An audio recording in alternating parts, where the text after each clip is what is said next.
Una vez realizado o escrutinio, queda proclamado presidente do Partido Popular de Galicia, don Alfonso Rueda Valenzuela.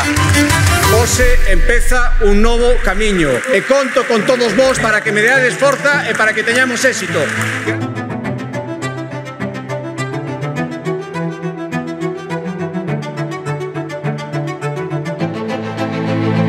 O Partido Popular de Galicia é claramente o gañador destas eleccións municipais.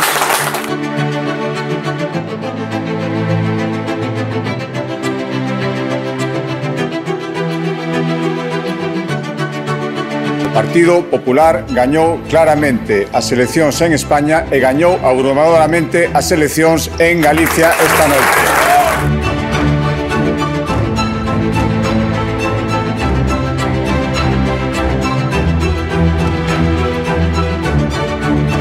Creo que o resultado de hoxe é claro. O Partido Popular gañou as eleccións, sen ninguna dúbida.